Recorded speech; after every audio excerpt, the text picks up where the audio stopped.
Job 40:15. Look now at the behemoth, which I made along with you. He eats grass like an ox. See now his strength in his hips, and his power in his stomach muscles. He moves his tail like a cedar.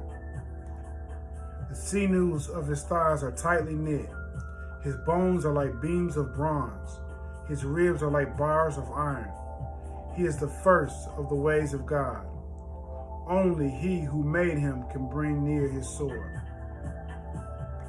This is in the book of Job. And this is when God was talking to Job about the creations that he's made, that Job had seen with his own eyes. So he's giving him something to relate with to show his power. And he's talking about a creature called the behemoth, which eats grass like an ox, has big strength in his hips and stomach muscles, and moves his tail like a cedar tree. What animal do you know that has a tail like a cedar tree? Think about it for a little while, because there is no animal alive that has a tail like a cedar tree. But we have found bones of an animal that has a tail like a tree, and that would only be considered a dinosaur. But scientists that believe in evolution say that dinosaurs lived 65 million years ago. How could this be possible? How could Job have seen a dinosaur, and this was written no longer than 4,000 years ago?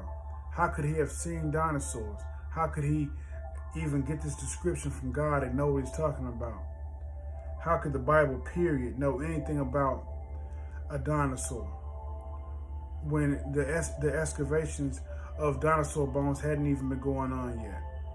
There's only one way, and that's if they had seen them with their own eyes.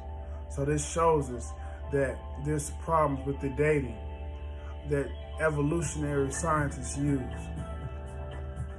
You know, one of the big problems is these layers that you probably learned about in school. And they try to teach us that there's different ages, you know, the Jurassic period and, you know, Paleozoic or whatever, you know, these different eras that they say are different times. But one of the most obvious things that should come to your mind is, where did these new rocks, where did these new layers of earth even come from? Even I can't understand their logic at times. The second law of thermodynamics teaches us that everything is breaking down, everything is wearing down. Rocks are eroding over time. They're breaking down. So does everything else. Things break down over time. They don't build up. Rock doesn't grow like people, or doesn't grow like trees grow. Rock breaks down and it wears down and it erodes away. So why over millions and millions of years would rocks be piling more different types of rocks on top of each other? Where is it coming from? Is there rocks falling from the sky that are just planted to the ground? No. You know, this doesn't happen. But on the contrary, the way to explain these layers would be if you were to grab a jar and fill it with rocks, sand, dirt, you know, different kinds of sediment, and then put water in it and then shake it up. And when you set it down, it will automatically lay into different layers. This is exactly what happened to the layers of the earth. When the great flood of Noah's day hit the earth, it mixed up the different sediment and soils and rocks that were already here on the earth, and then laid them down as the water subsided after the flood. This is the only way to explain how different layers would be on this earth. Nothing else would make any sense. The different levels of animals that you see are because of different bone densities and different swimming capabilities of different animals that were being destroyed by the flood.